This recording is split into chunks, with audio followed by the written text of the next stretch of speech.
Muchas gracias a todos por estar aquí. Bien, y el día de hoy vamos a hablar acerca de las habilidades socioemocionales desde el hogar. Sí, aunque el título parece un poco obvio, porque sí, realmente las habilidades socioemocionales que los niños tienen que ir aprendiendo a lo largo de su vida tienen que surgir en el hogar.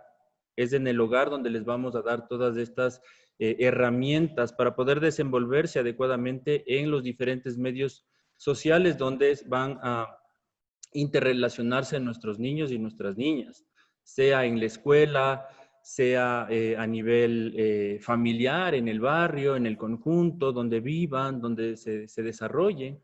Es importante que tengamos claro que todo esto surge desde el hogar. Si un niño está teniendo dificultades en su casa, si un niño está teniendo dificultades en la escuela con los demás niños y no se puede relacionar bien, si un niño no tiene un proceso académico adecuado, no está teniendo buenas notas, ¿sí? No está teniendo un buen rendimiento, digámoslo así, quiere decir que algo está faltando en el hogar, ¿sí? Algo está faltando en el hogar. Entonces, vamos a dar inicio y para esto vamos a compartir la presentación. Y vamos a seguir admitiendo personas que se siguen uniendo al webinario.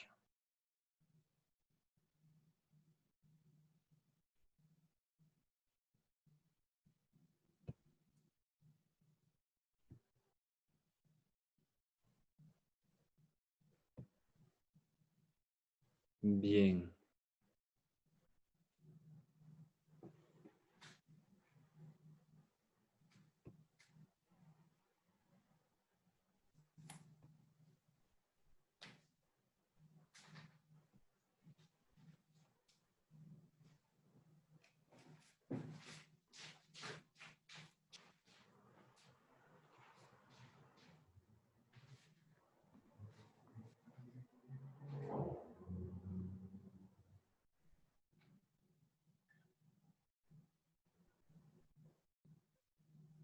Bien. Habilidades emocionales en el hogar. ¿Cómo desarrollar las habilidades socioemocionales en nuestros hijos desde el hogar? Para poder realizar esto con nuestros niños, es importante que nosotros podamos establecer las bases de una estructura familiar sólida. Y esto se da de la siguiente manera. Vamos a tener que primero establecer una conexión emocional con nuestros niños. Necesitamos establecer reglas y límites. Tenemos que manejarnos a través de un lenguaje asertivo. Necesitamos también desarrollar la autonomía de nuestros niños y de nuestras niñas. Y finalmente, el desarrollo de hábitos. Con estos 5 aspectos vamos a poder estructurar una base familiar sólida. Es a través de estos componentes por los cuales nosotros vamos a poder desarrollar las habilidades socioemocionales de nuestros niños, que las van a ir aprendiendo desde el hogar. Y los niños simplemente van a replicar lo que el hogar les está dando, lo que el hogar les está brindando en los otros medios sociales donde se desenvuelven, como puede ser sobre todo la escuela, sobre todo en la parte académica, ¿sí? Que es donde más evidente se encuentran estos aspectos que el hogar tiene que brindar a nuestros niños. Vamos a hablar un poquito de la conexión emocional. Es importante que nosotros sepamos que la conexión emocional es el primer momento por el cual nosotros vamos a poder brindar una herramienta a nuestros niños de ser estables, de poder desenvolverse de forma adecuada en todos los medios sociales donde ellos van a participar. Si yo creo una conexión emocional con mi hijo, entonces yo le comprometo a mi hijo. Yo le estoy diciendo, eres importante. Yo le estoy respetando. Entonces, si un niño se siente bien, entonces se porta bien. Yo no puedo exigir que mi hijo tienda su cama, arregle su cuarto, tenga buenas notas, sin haber creado una conexión emocional, ¿sí? Un niño necesita tener su tanque emocional lleno. Es como un auto que no tiene gasolina no camina. Un niño que no tiene su tanque emocional lleno no funciona en todos los ámbitos de su vida, como son la escuela, como son a nivel familiar, a nivel de la familia extendida, en todas las áreas donde se desenvuelvan los niños. Necesitamos primero establecer una conexión emocional.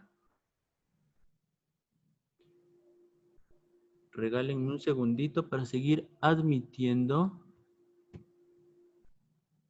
Bien, entonces,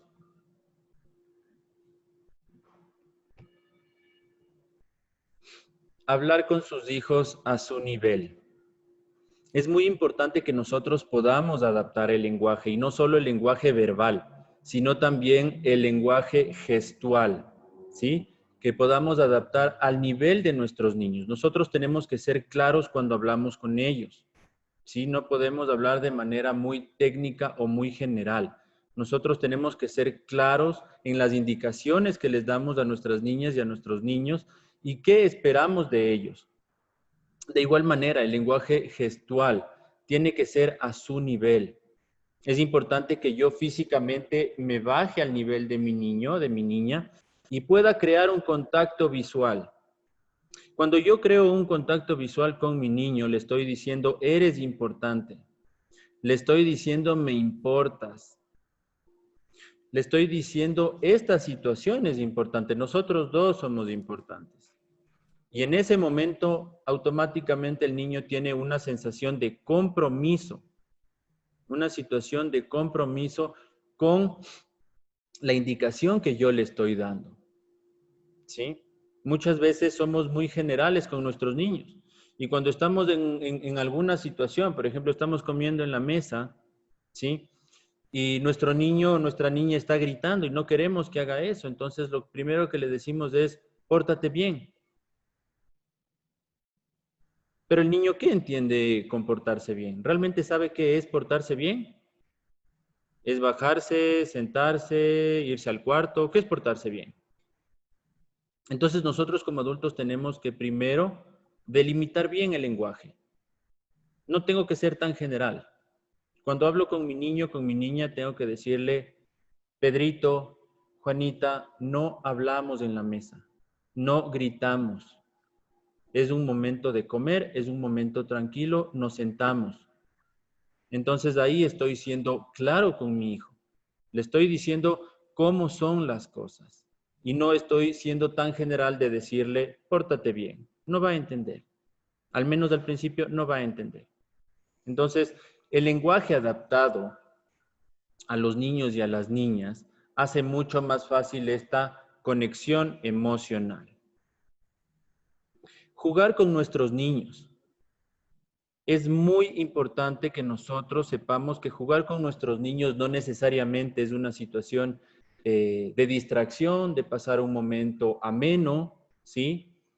Es un momento en el cual los padres tenemos y las madres tenemos que darnos cuenta que es un momento en el cual podemos ver muchas otras cosas de nuestro niño. Lo que más nos importa como madres y padres de familia es el desarrollo de nuestros niños. Entonces, cuando nuestro niño está jugando, cuando nuestra niña está jugando, podemos observar una serie de cosas que de pronto no nos habíamos dado cuenta antes. Y es el conocer a nuestros niños. Cuando yo juego con mi niño, le conozco. El niño se pierde en el juego, se emociona y ahí saca su esencia. Y ahí yo como padre voy a poder observar a mi hijo en acción, a mi hija en acción. ¿Es un mal perdedor mi hijo? Cuando estamos jugando, hace berrinche porque solo quiere ganar. De pronto es solidario con los demás. ¿Hace trampa mi hijo, mi hija? ¿Hacen trampa? ¿No les importa hacer trampa? ¿No les importa mentir con tal de ganar? ¿Cómo es el desenvolvimiento de mi hijo en el juego? Entonces nosotros como madres y padres de familia tenemos que olvidarnos únicamente de la parte de la distracción en el juego. Sí, es verdad, compartimos, nos divertimos, nuestros niños se relajan, ¿sí? Pero nosotros podemos observar otro tipo de cosas que son aún más importantes.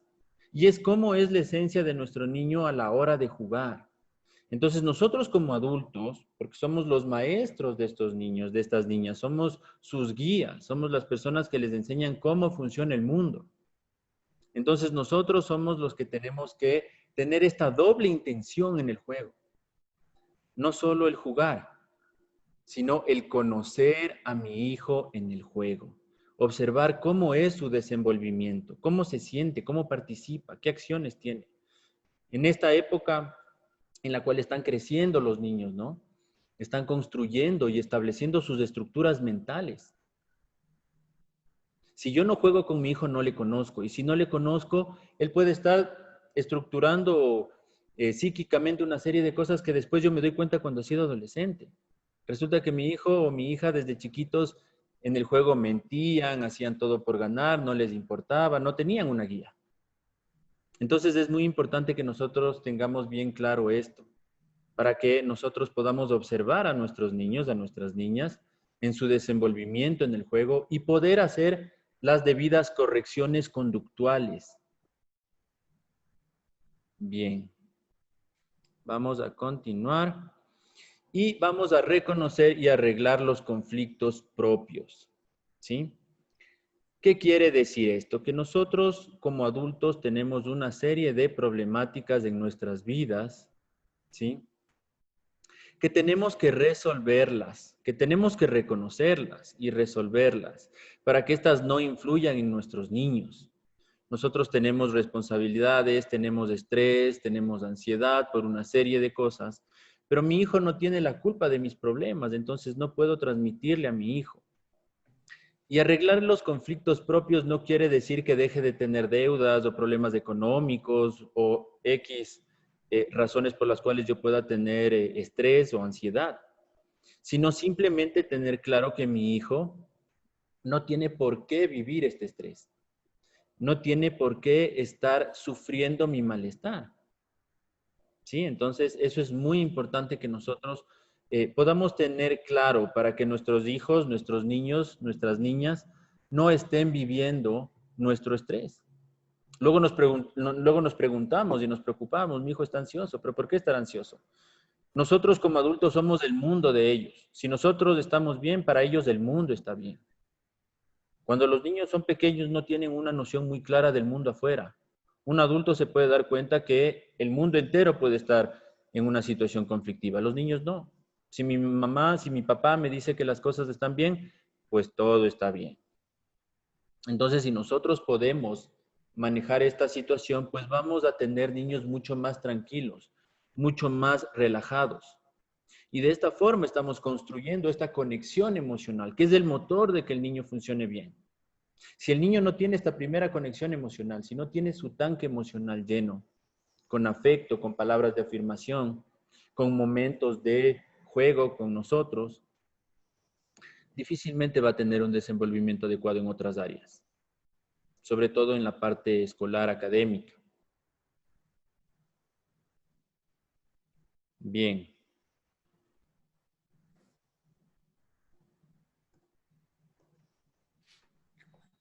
Vamos a continuar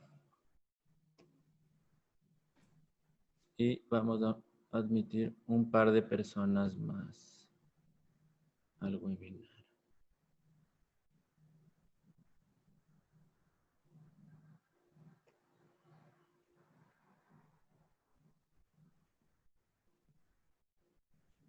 Bien.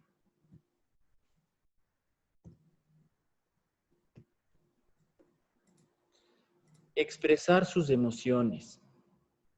Desde pequeños a nuestros niños tenemos que darles la oportunidad de que puedan expresar sus emociones y nosotros tenemos que empezar expresando las nuestras.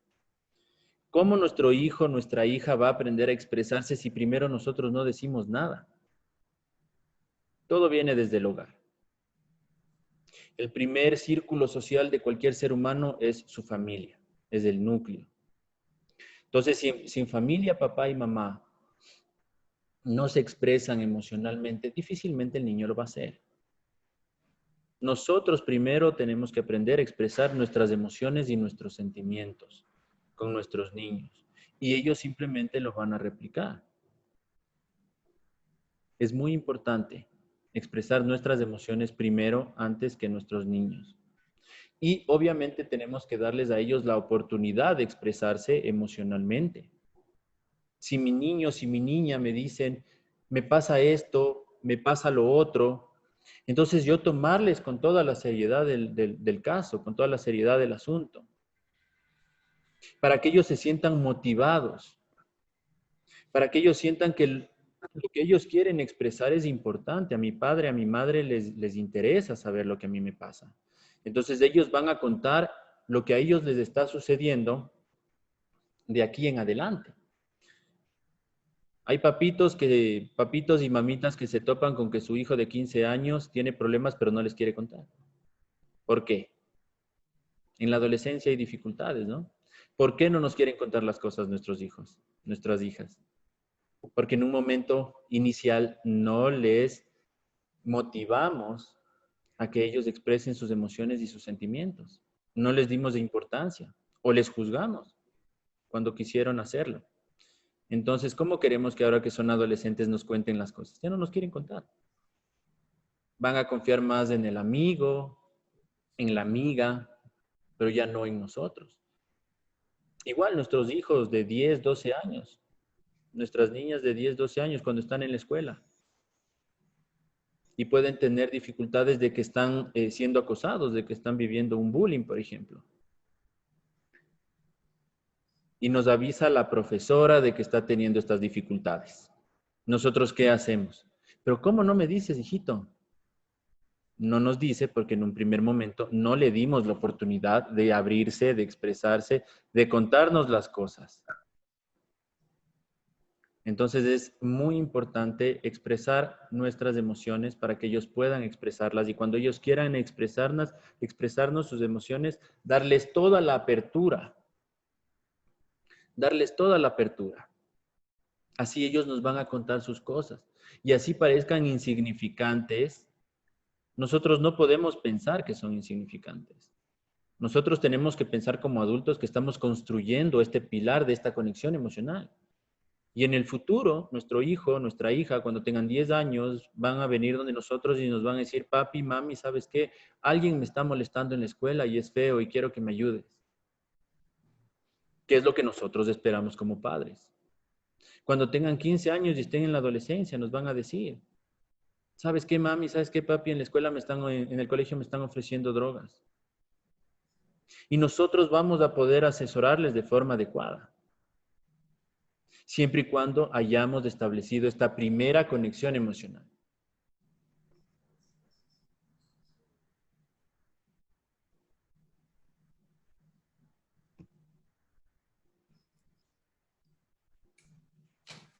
Pedir perdón, pedir disculpas.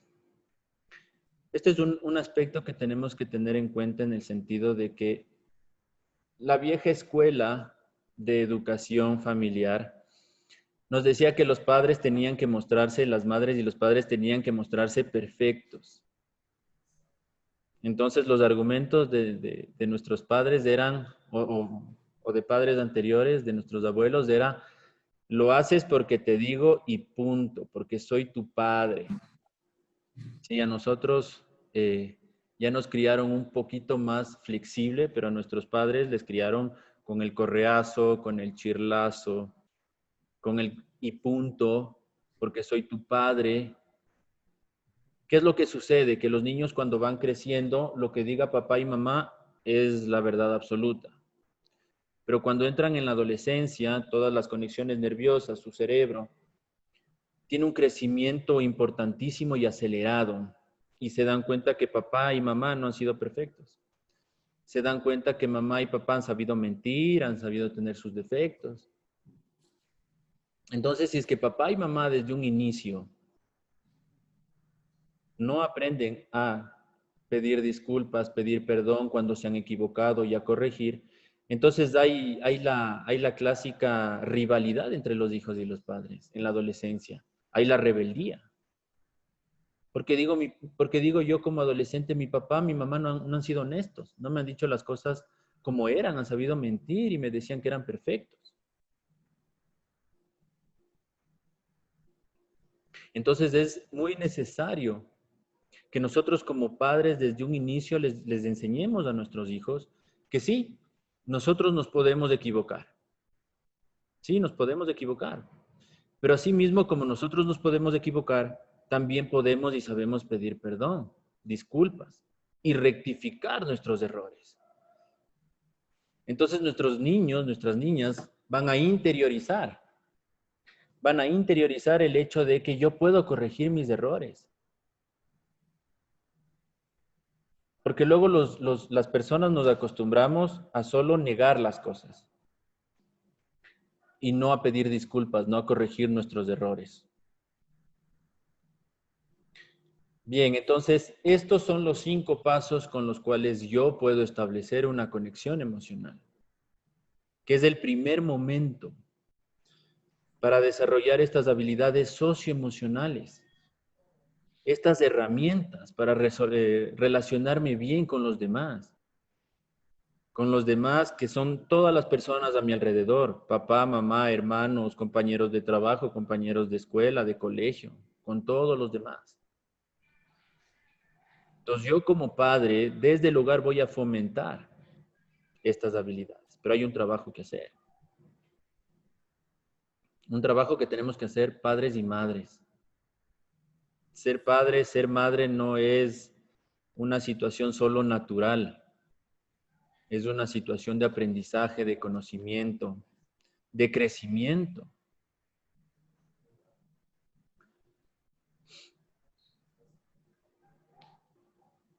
Vamos a seguir al siguiente paso que es muy importante. Las reglas y los límites. Nuestros niños, nuestras niñas necesitan crecer en un ambiente estructurado, que tengan límites y que tengan reglas. Cuando yo voy a cualquier lugar del mundo, tengo que conocer ciertas reglas para poder comportarme de forma adecuada. Y todo esto tiene que venir desde el hogar. Primero lo tengo que hacer con una disciplina asertiva. Y esta disciplina asertiva quiere decir que yo voy a respetar a mi hijo, a mi hija, y me voy a hacer respetar a mí. Cuando hablamos de asertividad, automáticamente nos remitimos a los estilos de conducta, que pueden ser pasivos, agresivos o asertivos. Naturalmente las personas somos o pasivos o somos agresivos, pero la asertividad es un trabajo consciente de la mente. Si yo soy pasivo, entonces cada vez que estoy en una situación injusta, pues me quedo callado y no reclamo mis derechos. Si yo soy agresivo, pues entonces cada vez que alguien vulnera mis derechos, entonces quiero darle un golpe. Y ninguna de las dos está siendo adecuada, porque el agresivo falta el respeto al otro por hacerse respetar. El pasivo respeta al otro, pero no se hace respetar. Cuando yo soy asertivo, entonces me hago respetar y respeto a la otra persona. Pero para eso se necesita un trabajo mental. No es natural ser asertivo. Es un esfuerzo que hago yo con mi neocórtex, con el sistema nervioso más avanzado que tengo, con la planificación, con las funciones ejecutivas. Con eso yo puedo ser asertivo. Entonces, cuando yo estoy en una situación conflictiva, la clave para ser asertivo es hacerse esta pregunta. ¿Qué puedo yo hacer o qué puedo yo decir para hacerme respetar y respetar al otro? Y posteriormente a eso tomo una acción. Cuando yo establezco reglas y límites en mi hogar, con mis niños, con mis niñas, entonces necesito manejar una disciplina asertiva en la cual yo respete a mi niño. No es que porque soy tu padre y punto, porque soy tu madre y punto, sino más bien porque hay una razón. Si es que yo le estoy enseñando a mi hijo a que tiene que lavar su plato, su cubierto, su taza, no le digo porque soy tu padre y punto, o porque sí. Le explico que todos somos parte de un sistema y que cada uno tiene que colaborar con su granito de arena. Que si él lava su plato es porque todos los demás también lavan su plato. Ahí es cuando yo estoy siendo asertivo. Pero primero tengo que establecer normativas. Porque no puede ser que un niño se levante todos los días y no sepa qué hacer. Un niño tiene que levantarse todos los días y saber que tiene que tender su cama, tiene que arreglar su cuarto, tiene que vestirse, tiene que bajar a desayunar. Así tiene que funcionar el hogar con un niño. No que un niño se levante y si nadie se acerca a su cuarto se queda ahí dormido toda la mañana o no hace nada o se queda en pijama. Las niñas y los niños necesitan normativas, saber que hay reglas, saber que hay cosas que tenemos que hacer. El cerebro es un músculo y se ejercita igual que los demás. Si yo tengo muchas actividades en mi cerebro, pues voy a tener la capacidad de cada vez de adquirir más. Pero si yo no lo hago con constancia, entonces simplemente me voy a acostumbrar a no hacer cosas y mi cerebro se va a volver ocioso. Entonces, si yo en casa no tiendo la cama, no arreglo el cuarto, no hago todo este tipo de cosas, de actividades, ¿cómo voy a estar yo feliz en el colegio con tantas reglas? Voy a tener problemas. Y me van a llamar del colegio a decir que mi hijo, que mi hija no quiere hacer las cosas, se sale de la clase, no cumple con los trabajos en la clase, porque no está su cerebro acostumbrado a actividades, no está ejercitado. Es un músculo débil si yo no lo ejercito.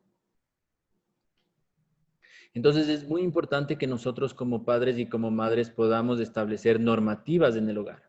Tienen que haber muchas reglas. Siempre y cuando yo establezca esta conexión emocional, si mi hijo se siente amado, apreciado, respetado, va a responder súper bien a las normas y a las reglas y a las actividades en casa. Pero si mi hijo, si mi hija no recibe esta conexión emocional, no tenemos esta conexión emocional, difícilmente va a poder manejarse bien con las normas y las reglas. Bien, estas normas, estas reglas, estos límites tienen que ser claros, concretos y consecuentes. Claros desde la comunicación. Yo tengo que ser claro en cómo comunico a mis niños lo que yo espero de ellos. Tengo que ser claro en eso. Si quiero que mi hijo, que mi hija pueda realizar una actividad, tengo que ser claro en qué actividad haga. Como hablábamos del lenguaje. Tienen que ser concretos y consecuentes. Tiene que haber una consecuencia cuando nuestros niños, nuestras niñas no están cumpliendo sus deberes y sus responsabilidades. Y esto es muy importante. Les voy a dar un ejemplo. En terapia muchas veces mis papitos me dicen, yo ya no sé qué hacer con mi hijo, con mi hija. No hace los deberes, tiene bajas notas. Al inicio le quité el PlayStation, luego le quité la televisión, luego le quité el celular. Al inicio un poquito a poquito le afectaba, pero ahora ya no le importa nada. Y ya no sé qué hacer. Ya le he quitado todo, ya no sé qué quitarle. Entonces la pregunta es, ¿qué relación tiene los deberes con el PlayStation? No tienen ninguna relación. Si mi hijo no, si mi hijo no, si mi hijo o mi hija no está realizando sus tareas, no tiene sentido que yo le quite la tecnología. La tecnología de por sí tiene que tener su propia medición en el hogar, de por sí. No es que porque mi hijo haga todas las tareas y tenga súper buenas notas, ya que use toda la tecnología posible, le hago un mal. Le hago un mal. Y ya vamos a hablar de la tecnología. Entonces, cuando yo tengo mis normas y mis reglas estableciendo con mis hijos, con mis hijas, entonces tienen que ser consecuentes, es decir, tienen que estar relacionadas a las actividades. Si mi hijo, si mi hija no está haciendo sus tareas, entonces la consecuencia tiene que ser relacionada a la tarea. Entonces yo muchas veces el tip o el consejo que suelo dar a mis padres es el siguiente. Si es que mi hijo no está realizando sus tareas, yo voy a hacer lo siguiente. Le voy a decir muy bien, las tareas son tu responsabilidad, tú tienes que hacer esas tareas. Y no te vas a escapar bajo ninguna circunstancia, porque luego empiezan a mentir, arrancan las hojas de la agenda para decir que no han tenido tareas y cosas así. Se inventan varias formas para eludir esa responsabilidad. Entonces yo le voy a decir, el viernes yo te voy a revisar absolutamente todas las tareas y voy a hablar con tus profesores y enterarme de absolutamente todas tus responsabilidades. Los sábados vamos a salir a hacer una actividad como ir al cine, como pasear en el parque, jugar en familia. Si tú has realizado todas tus tareas, entonces, pues, obviamente vamos a salir el sábado a dar una vuelta y a tener un tiempo de calidad. Pero si tú no realizaste tus tareas y veo que has faltado a una, dos, tres tareas, pues simplemente vas a realizar absolutamente todas esas tareas el día sábado y yo me voy a sentar contigo y las vamos a hacer juntos, pero no vas a eludir. Vas a hacer tus tareas así sea sin nota. Porque claro, los niños generalmente están acostumbrados a que se mida su talento a través de una nota, que no está bien. Una nota no dice lo que es un niño. Pero claro, se les ha enseñado eso y los niños creen que la nota es todo. Entonces, así sea sin nota, va a hacer las tareas. Y se va a acostumbrar a que tiene que hacer sus tareas. Y él solito se va a dar cuenta que necesita hacer sus tareas mejor con nota que sin nota. Pero no puede eludir esa responsabilidad. Y ahí es cuando necesitamos ser firmes, porque la clave de las normas y de las reglas, la clave del establecimiento de esto es la firmeza. Y la firmeza no tiene nada que ver con estar bravos, con el correazo, no. La firmeza tiene que ver con que yo como padre hasta el final voy a hacer que mi hijo, mi hija hagan su tarea. Y que no hay forma que puedan eludir, que no va a haber manipulación ni ninguna forma de que ellos puedan eludir esta responsabilidad. Entonces, este es un tip que yo suelo dar a mis padres para que puedan establecer las normas de una forma consecuente, es decir, que esté relacionado la responsabilidad que no están cumpliendo los niños con la norma que se les está poniendo, con la consecuencia que se les está poniendo. ¿Sí? Entonces, finalmente lo que tenemos que hacer es que el cerebro de nuestros niños se acostumbre al trabajo, se acostumbre a trabajar, a esforzarse.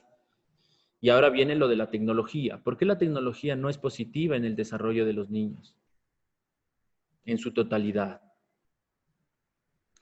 Porque la tecnología viene cargada de estímulos, colores fuertes, sonidos, gráficas, movimiento.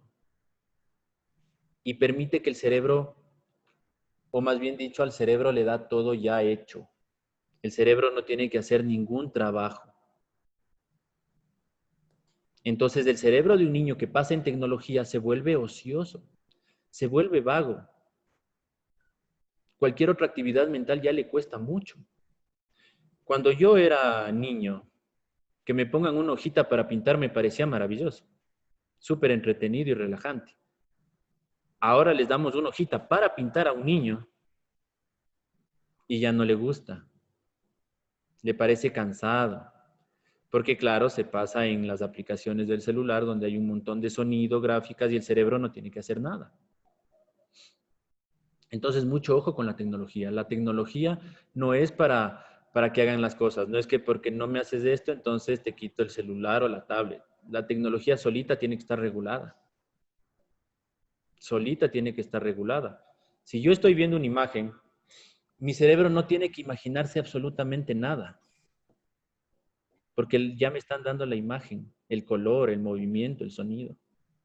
Si yo estoy leyendo un libro y me dicen, el perrito café cruzaba la esquina, automáticamente mi cerebro tiene que hacer un esfuerzo, un trabajo, por imaginarse este perro café que estaba cruzando la esquina. Y me imagino el perro, me imagino el color, me imagino la esquina, me imagino calles, detalles, adoquines. Y ahí hay un trabajo mental.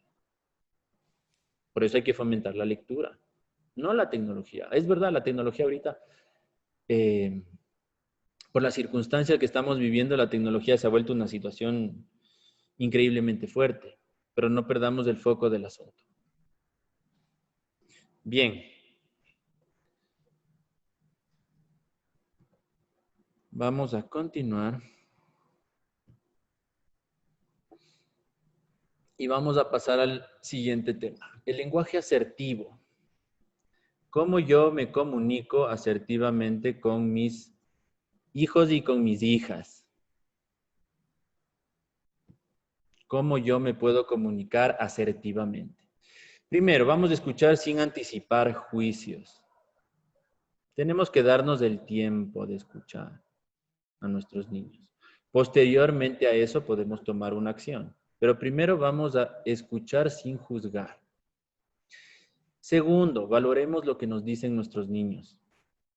Como les decía al inicio, cuando nuestros niños sienten que a nosotros nos importa lo que nos dicen, estamos fomentando que en el futuro nos sigan contando cosas, nos sigan contando lo que les sucede. No entrar en discusiones sin conocimiento de causa, no adelantarnos, no hacerles sentir mal. Esto es la asertividad. Puede venir mi niño y decirme, papi, mami, te quiero contar algo. Y si yo le digo, ¿ahora qué quieres, Daniela? ¿Ahora qué hiciste, Pedrito? Automáticamente le estoy haciendo sentir que no es aprobado, que hace mal las cosas, que fracasa al hacer las cosas, que seguramente hizo algo mal, que rompió algo, que yo qué sé. Y luego mi hijo, mi hija me va a decir, ay no, papi, discúlpame, no te quería molestar, solo te quería decir que me saqué un 10 en la escuela.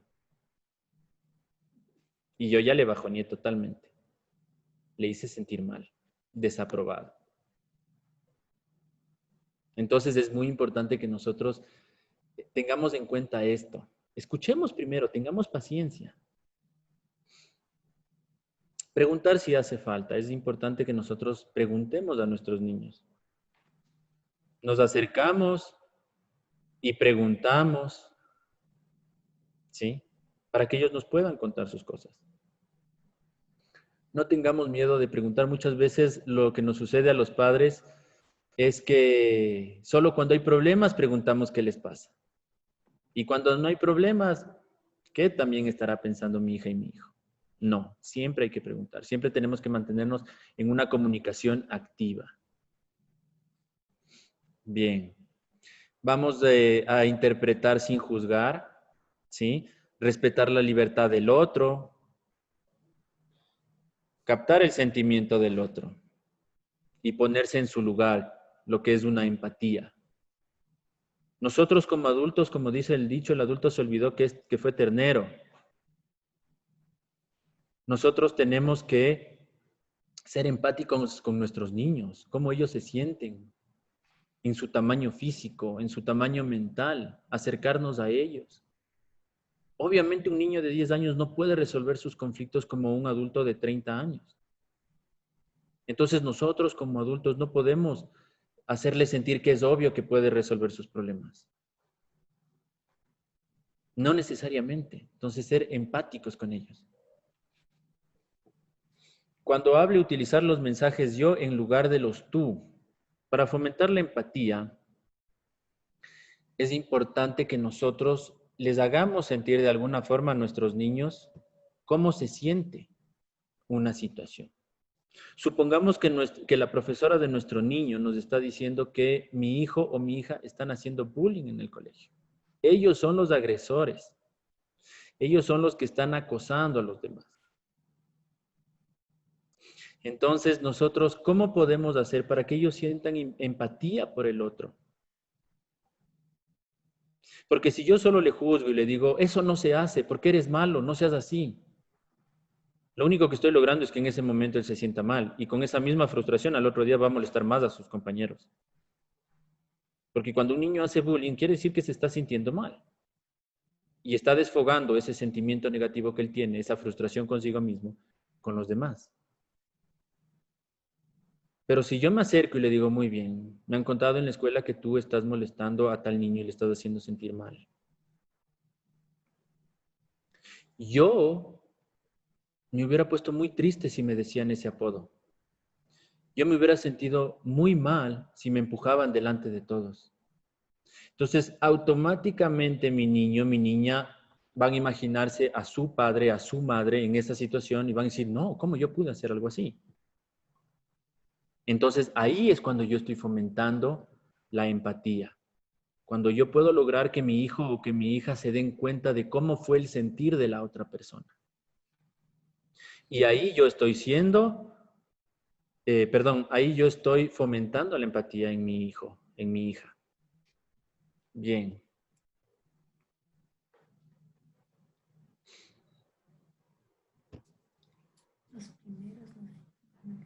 Si le escucha a su hijo o a su hija con atención, poco a poco, éste se irá desprendiendo de su coraza y le permitirá entrar en sus asuntos personales. Lo que estábamos hablando anteriormente. Para que mi hijo o mi hija se quiten esa coraza, tengo que yo hacerle sentir valorado en todas las cosas que mis niños me dicen desde un inicio. No puede ser que yo desde un inicio no valore lo que me dicen, prefiera ver la televisión cuando ellos me están contando algo y cuando ellos tienen problemas me admire de que no me quieran contar. Así no funciona. Es un trabajo que inicia desde su pequeña infancia y se reflejará en la adolescencia cuando me cuenten todo, cuando me tengan confianza. Es más, si nosotros establecemos esta conexión emocional con nuestros niños desde un inicio, no tiene por qué haber una coraza. La coraza tenemos que quitarla en un momento dado porque eventualmente en un inicio nosotros no supimos manejar la parte de la comunicación verbal. Cuando mi niño se acercó y me quiso contar alguna situación de la escuela, yo preferí ver las noticias, que suele suceder mucho. Papi, mami, te quiero contar algo. Espera, mijito, ahorita estoy viendo las noticias. Entonces, después vienen las consecuencias. Entonces, es muy importante que nosotros podamos aprender todas estas herramientas para el manejo conductual de nuestros niños, ¿sí? Y sentirnos seguros a la hora de su crianza, sentirnos seguros a la hora de manejar eh, nuestra maternidad y nuestra paternidad, seguros de saber qué es lo que estamos haciendo, seguros de saber a dónde estamos yendo. Bien. ¿Cómo puedo comunicar amor a mis hijos? Y esto se lo hace a través de 5 lenguajes. De esta forma yo puedo comunicar amor a mis niños, a mis niñas. Primero, el contacto físico. Tengo que acercarme, tengo que abrazarle, tengo que tocarle el hombro, la cabeza. El contacto físico es muy importante. Yo bajarme a su nivel, crear contacto visual, establecer un contacto visual, conectarnos con mi hija, con mi hijo. Entonces él no puede eludirme. Muchas veces sucede que no hemos establecido un contacto visual con nuestros hijos. Y cuando queremos que hagan algo nos dicen, sí, sí, sí, sí, sí, ya voy. Y el sí, sí, sí, ya voy nunca sucede. Quiero que haga su tarea, sí, sí, sí, ya voy y llego al cuarto y no ha hecho nada. Quiero que tienda su cama, arregle su cuarto, sí, sí, sí, ya voy y voy al cuarto y no ha hecho nada. Porque no establecí un compromiso. El establecer contacto visual crea un compromiso del niño, de la niña, con su responsabilidad, con lo que tiene que hacer. Palabras de afirmación. Es muy importante que nosotros como padres, como madres, podamos hacer sentir bien a nuestros niños dentro de la medida de lo real, de todas las cosas que ellos están haciendo. Eres un campeón, lo haces muy bien. Palabras de afirmación. Me gusta mucho cuando tú tiendes tu cama cuando tienes que hacerlo y lo haces bien, ¿sí? Cuando están haciendo tareas, incluso cuando ellos no están haciendo bien una tarea, por ejemplo, nosotros tenemos que poder hacerles sentir bien, en positivo, dentro de lo real. Si mi hijo no está haciendo bien la tarea, pues decirle, me gusta mucho que te esfuerces y que seas responsable, pero podemos hacerlo un poco mejor. No ir y arrancarle la hoja, eso está mal, vuelve a repetir. En ese caso le estoy agrediendo, le estoy haciendo sentir mal. Tampoco le voy a decir que el deber está súper bien hecho cuando no lo está, pero hay formas positivas de acercarnos a nuestros niños y decirles las cosas de una manera en la cual ellos se sientan que pueden hacerlo mejor.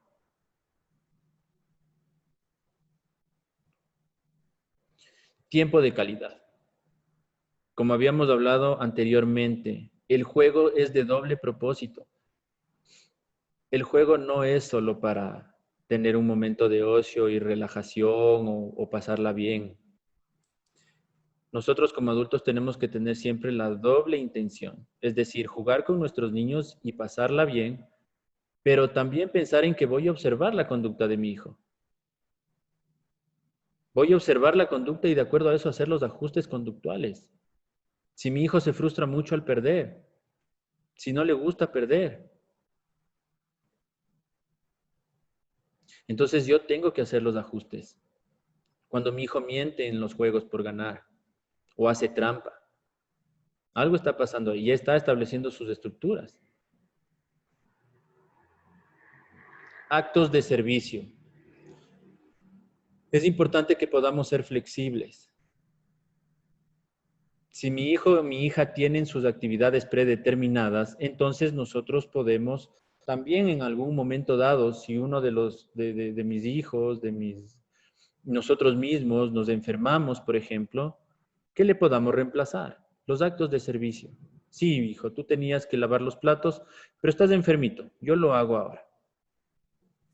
Entonces esto les hace crecer a ellos y darse cuenta que ellos también pueden ayudar.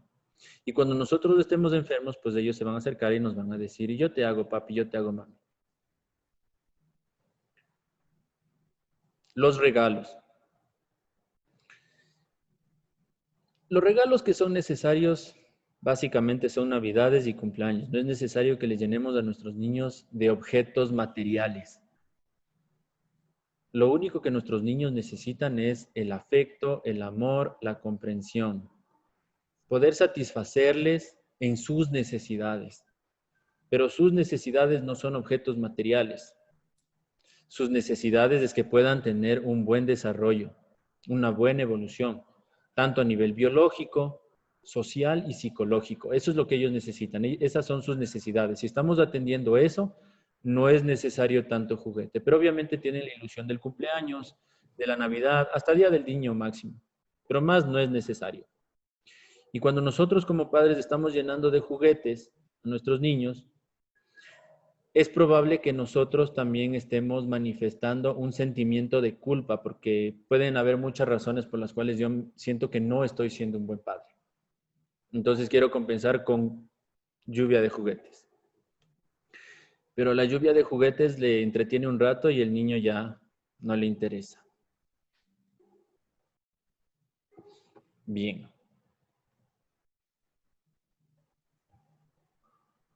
Desarrollo de la autonomía.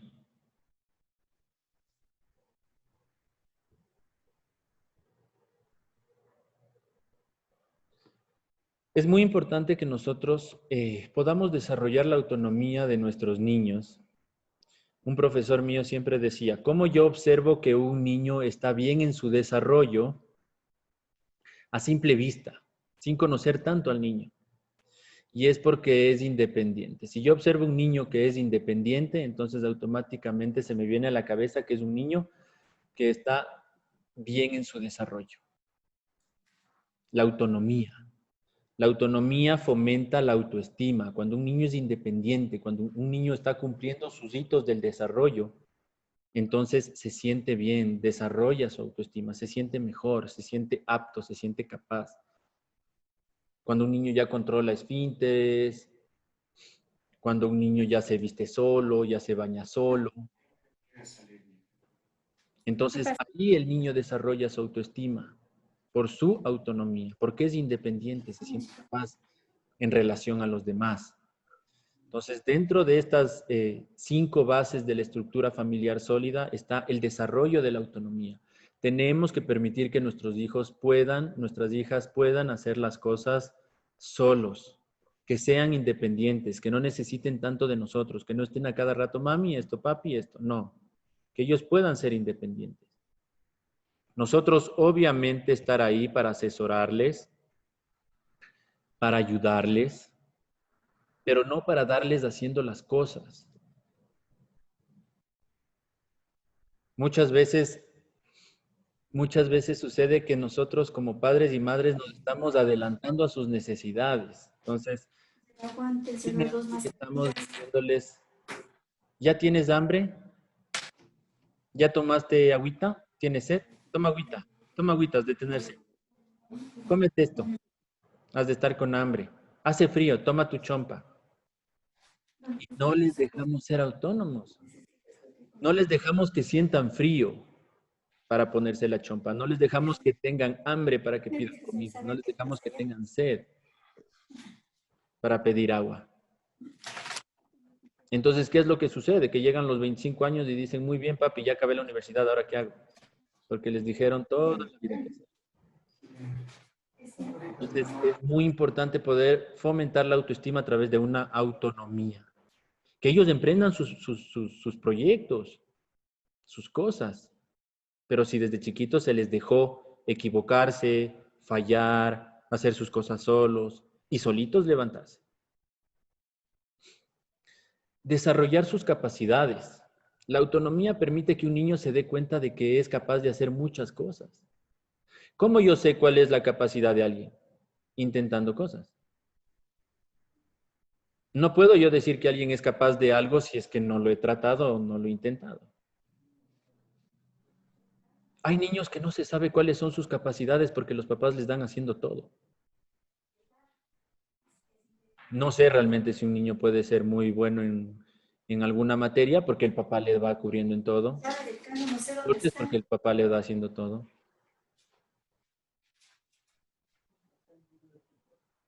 ¿Mm?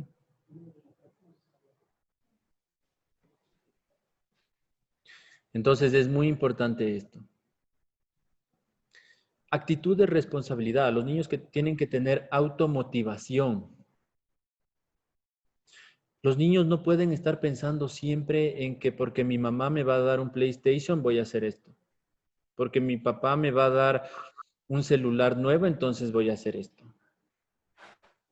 Los niños tienen y las niñas tienen que ir desarrollando este sentido de responsabilidad, de que lo hacen por sí mismos, no porque mi papá o mi mamá me van a dar algo. Porque cuando yo sea grande, ¿qué va a ser mi motivación? ¿Qué me va a dar mi papá? Un hombre de 25 años ya no se conforma con un Kinder huevo. Y no podemos estar toda la vida motivando a nuestros hijos. Ellos tienen que automotivarse. Entonces tienen que desarrollar una actitud de responsabilidad. Tienen que saber que si tienen que hacer cosas es porque se hacen aptos para cada vez hacer cosas más complejas. Eso es muy importante. Resolución de conflictos. Un niño autónomo puede resolver sus conflictos. No es necesario que los adultos estemos todo el rato queriendo resolver los conflictos de nuestros niños. Si un niño tiene un conflicto con otro niño, tenemos que dejar que él mismo o que ella misma pueda resolver este conflicto. Y no que el adulto siempre se esté metiendo en la mitad y arregle las cosas. Y finalmente, madurez emocional. La autonomía produce una madurez emocional. ¿Y qué es una madurez emocional? Pues que yo respondo de forma adecuada, de acuerdo a mi edad, en mi entorno, de manera emocional. Un niño de 10 años, pues se comporta como un niño de 10 años. Tiene las actitudes de un niño de 10 años y cumple las responsabilidades de un niño de 10 años. Cuando hay desfases, pues sucede que un niño de 12 años de pronto no puede cepillarse los dientes solos porque todavía la mamá o el papá le dan haciendo las cosas. Entonces, con esto estamos fomentando la madurez emocional.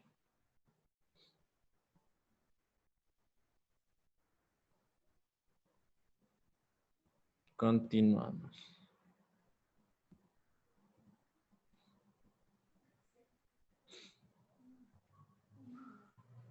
¿Qué consecuencias puede tener la sobreprotección?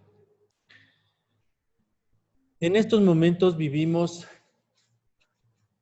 los paradigmas anteriores y los nuevos. El paradigma anterior de educación era apunte golpe, apunte correazo, el grito, porque soy tu padre y punto. Y actualmente vivimos la antípoda, todo lo contrario, la permisividad, la pasividad, la sobreprotección a nuestros niños. Ninguna de las dos es positiva, pero el problema de la sobreprotección es que anula completamente al niño. No le permite desarrollar sus capacidades.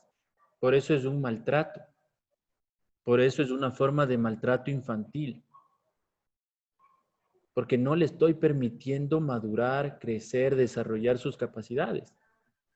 Y nos encontramos con hombres, mujeres de 20 años que no son capaces de hacer muchas cosas y son dependientes de sus padres, porque sus padres no le permitieron caerse cuando era pequeño.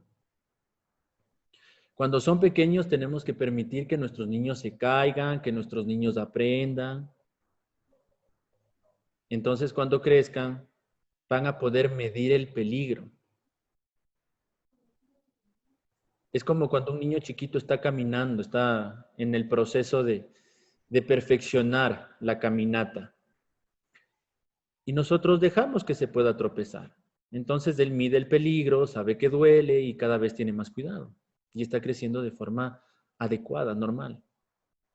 Pero si yo cada vez que veo que se va a caer, le agarro de la camiseta y no le dejo caerse, entonces este niño no tiene una noción del peligro. Y si yo no le estoy observando, entonces se puede caer de un lugar alto porque no tiene idea, no le permití en el momento adecuado. No le permití aprender. Bien, entonces, otro aspecto importante de la sobreprotección es que los niños tienen una baja tolerancia a la frustración. No aprenden a trabajar prolongadamente, a esforzarse, quieren que todo les salga en ese momento.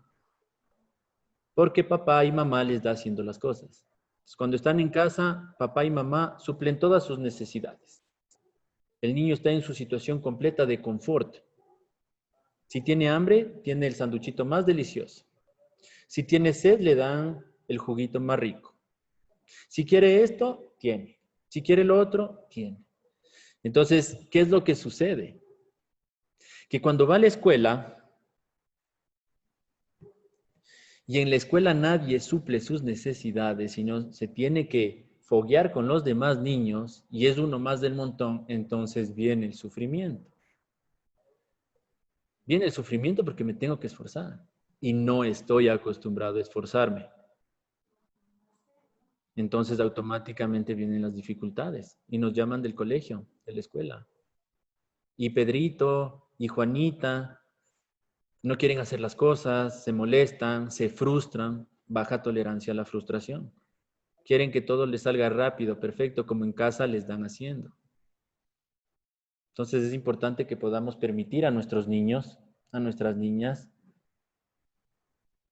frustrarse un poco, esforzarse, equivocarse y que puedan de esto ir creciendo, ir madurando, ir desarrollando sus habilidades, su paciencia.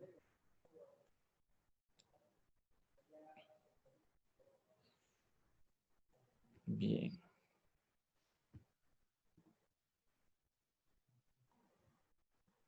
Y finalmente, hábitos. ¿Qué son los hábitos? Es importante que nosotros sepamos que el establecer hábitos en nuestros niños va a permitir que ellos puedan desarrollar una disciplina en el futuro. Son los hábitos de estas actividades que las hacemos una y otra vez, una y otra vez. Son las que nos permiten lograr cosas en el futuro. ¿Cómo yo establezco el hábito en un niño? En 3 pasos. Primero enseño, acompaño y después me alejo. Si yo quiero que mi niña aprenda a tender su cama, entonces primero le enseño cómo se tiende una cama.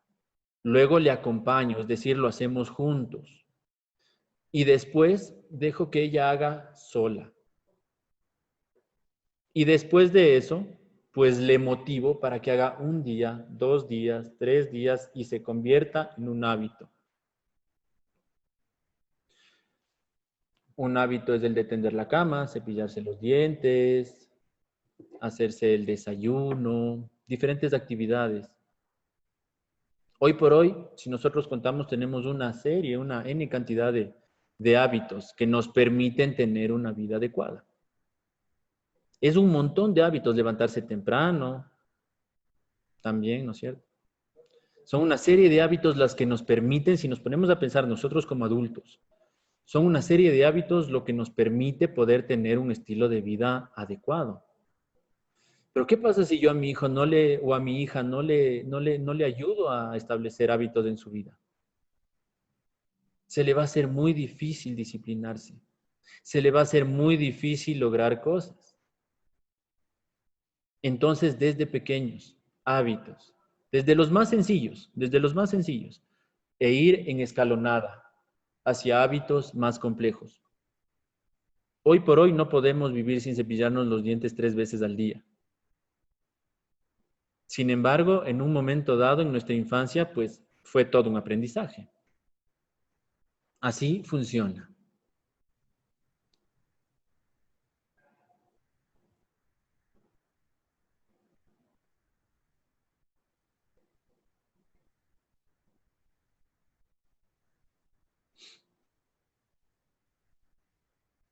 Bien.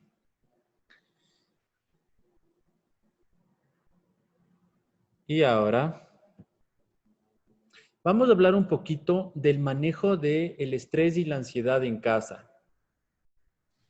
Tomando en cuenta las circunstancias que estamos viviendo ahora, como lo mencioné en un inicio del webinar, es una situación nueva, compleja, que nos ha tocado a todos vivir y que ha sacado también, ¿no?, de nosotros cosas positivas, cosas negativas.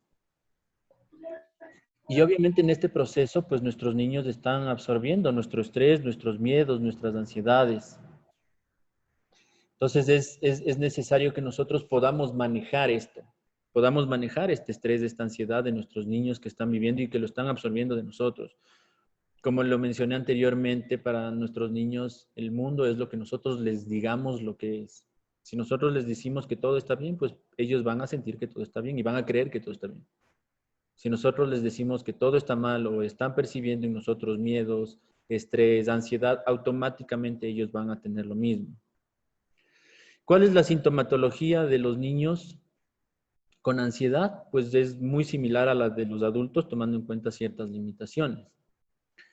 Los niños generalmente somatizan dolores de cabeza, de estómago, pueden tener un retroceso en sus habilidades, en sus hitos del desarrollo. Un niño que, por ejemplo, ya controlaba esfínteres puede volver a tener una enuresis, sobre todo cuando se hacen pipí en la cama en las noches, durante las noches, que son sintomatología de estrés y ansiedad, de estar inquietos, de estar molestos, de estar enojados, ¿sí? Pero sobre todo a los niños se les dificulta el poder expresar verbalmente estos miedos que no son muy claros. Porque nosotros los adultos podemos reflexionar y razonar de nuestros miedos. Entonces yo tengo miedo a la parte económica, tengo miedo al futuro, tengo miedo a lo que va a pasar después de la pandemia, yo qué sé. N cantidad de miedos que puedo tener que los puedo racionalizar. Pero un niño no. Entonces, por eso viene más fácilmente la somatización, los dolores de cabeza, de estómago, las regresiones en sus hitos del desarrollo. Entonces, es importante que nosotros como padres podamos observar esta sintomatología en nuestros niños y podamos manejar de forma adecuada. ¿Sí? Nosotros como adultos tenemos que aprender el autocuidado. Para las personas que somos psicólogos, por ejemplo, es mucho más fácil el autocuidado emocional, obviamente por nuestro conocimiento. Pero es importante que nosotros que somos padres podamos autocuidarnos emocionalmente por nuestros niños. Es decir, poder identificar nuestros momentos de estrés, de ansiedad, por dónde vienen y cómo poder ir trabajando esto para que nuestros niños no sientan tanto estrés, ansiedad. Porque si yo estoy teniendo estrés, si yo estoy teniendo ansiedad y yo lo manifiesto abiertamente delante de mi hijo, obviamente mi hijo se va a estresar. ¿Por qué? Porque simplemente no controlé mi boca. A veces yo escucho de mis niños, cuando estamos en terapia, por ejemplo, ¿no? Que dicen, mi papi dijo que el mundo se va a acabar. Mami dijo que todo está súper difícil, que cada vez es más difícil vivir. ¿Cómo se va a sentir un niño que escucha eso de sus padres? Entonces, para empezar, lo primero que tenemos que hacer es un autocuidado. Poder entender nuestras emociones, lo que estamos sintiendo, cuál es el origen, para que nosotros no transmitamos esto a nuestros niños y les hagamos sentir estrés, sobre todo en estas épocas de confinamiento. ¿Cómo reinventarnos? Reinventarnos después de la crisis. Esto es algo muy importante que tenemos que tener en cuenta porque eventualmente los niños, bueno, vamos a empezar clases online, pero posteriormente a esto, eventualmente van a tener que volver al colegio. ¿Cómo vamos a enfrentar esto? ¿Cómo nos vamos a manejar con esto? Ahorita nosotros hemos tenido que improvisar muchas cosas a nivel de tener las clases en casa, el estrés del teletrabajo y al lado nuestros hijos. Y no sabíamos cómo era eso. Nos íbamos al trabajo y nuestros niños se iban al colegio. Y toda esta estructura, esta base de una estructura familiar sólida es mucho más necesario ahora. Porque antes los niños iban a la escuela y tenían un mundo estructurado, con aulas, con profesores, con horarios. Son uno más del montón. Entonces tienen que ponerse pilas. Y eso les estructura a ellos. Pero ahora están en casa. Entonces es más difícil manejar una disciplina, normas, reglas, límites. Entonces ahora más que antes es necesario poder tener esto muy bien interiorizado para que en casa nuestros niños puedan encontrar esta base. Sí, entonces es muy importante ahora en esta época de crisis, es importante que nosotros podamos tener bien interiorizado esto. Bien. Tipos de comunicación en la interacción familiar y aquí les voy a hacer una pregunta y cada uno se lo va a responder en su interior y va a saber qué hacer en el futuro. Los tipos de comunicación en la interacción familiar. El agresivo, el pasivo y el asertivo. Después de este webinar, después de esta información, ¿cómo yo me siento? ¿Cómo he sido yo? ¿He sido un padre, una madre agresivo, agresiva, pasivo, pasiva o asertivo o asertiva? ¿En cuál de estos me ubicaría? ¿Con cuál me identificaría? Eso es algo muy importante para poder hacer las respectivas correcciones, adaptaciones a lo que ya estaba preestablecido en mi hogar, en mi casa, y poder hacer todos estos ajustes de los cuales hemos hablado el día de hoy. Cómo desarrollar las habilidades socioemocionales en nuestros niños desde el hogar. desde la casa. ¿Cómo en casa pueden tener normas, reglas, límites, una estructura, que desarrollen su autonomía, que tengan hábitos? Que en un primer momento yo pueda establecer una conexión emocional para que mi hijo, para que mi hija se sientan bien. Y a partir de sentirse bien, se pueden portar bien. De otra manera, no. Yo no puedo establecer normas, reglas, límites, si yo no tengo una conexión emocional con mi hijo, con mi hija. Primero, la conexión emocional. Y ahorita que estamos en época de confinamiento, de estar en casa, de tener mucho más tiempo, la familia junta, es el momento de establecer eso. Y los frutos los voy a ver en el futuro y no tan a largo plazo. Bien. Vamos a culminar el webinar. Teníamos preguntas. Vamos a revisar. Vamos a dejar de compartir la presentación. No tenemos preguntas, ¿no? Bien. Para concluir, quiero comentarles que nosotros como Alfaguara estaremos muy gustosos de atenderles de manera personalizada en todas sus necesidades a nivel familiar, tanto a nivel de orientación familiar, terapia de pareja, con los niños a nivel psicopedagógico. También nosotros estamos haciendo asesoramiento para los padres que hayan decidido tener sus niños de este año escolar que viene en homeschooling, para que puedan hacerlo de la manera más adecuada en el desarrollo de los niños, ¿sí? Entonces, comuníquense con nosotros, contáctenos a través de nuestras redes sociales, de Instagram, de Facebook, en nuestra web, háganos saber sus inquietudes y para que nosotros podamos hacerles un asesoramiento personalizado en lo que ustedes requieran en el ámbito tanto psicopedagógico, psicológico. Y también el dato que la próxima semana vamos a empezar con nuestros talleres de verano, que los vamos a manejar de manera online, ¿sí? Se llama Somos Tribu, en el cual vamos a desarrollar nuestras habilidades sociales en grupos de cuatro niños, máximo 4 niños, en los cuales los niños van a desarrollar todas sus habilidades y van a tener full interacción. Van a recibir una cajita sorpresa con material didáctico para que puedan, mediante las clases, mediante las sesiones online, puedan desarrollar una serie de actividades con este material desde su casa. Entonces, cuando ellos se inscriben, nosotros vamos a dejar en su casa esta cajita. Sí, así que están invitados a formar parte de este taller y nosotros estaríamos gustosos de brindarles nuestros servicios a todas las personas que lo crean necesarios.